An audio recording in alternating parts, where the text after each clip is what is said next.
In New South Wales there have been over 1,000 fatalities and over 35,000 serious injuries. With our research we want to make our contribution to decrease the number of fatalities. As we might all agree, one fatality is one fatality too much, as it strongly will affect the families and also the wider community. In this project we were looking at roadside barrier systems and ways to improve them. How can we make them safer? How we have less injuries when we do have an accident? We weren't really able to do a full-blown test using a car and crashing it into the barrier. So one of my students came up with a really ingenious idea, which is to drop a 2.5-ton block of concrete on the sample. Yeah, it was a massive drop test, if not the largest, but it was one of the largest tests in Australia.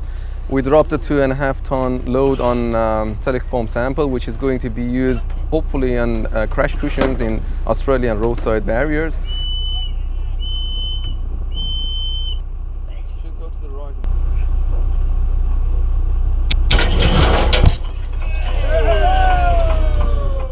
What I particularly liked about the drop test was to have an idea turning into a real-world object, into a real-world solution.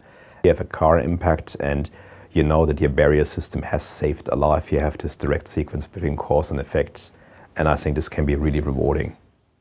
The other thing that really works for me is to go out in the nature, just go for a walk. I particularly enjoy going to the beach, just listening to the waves and smelling the ocean. I think that break and getting a piece of calm allows you to become creative and to get ideas. So you start with that abstract concept with an idea, and at the end of this pipeline, it becomes more and more materialistic. It becomes more and more of an object. In the end, you're going to end up with a machine or some kind of solution, and it's very easy to see the impact of that.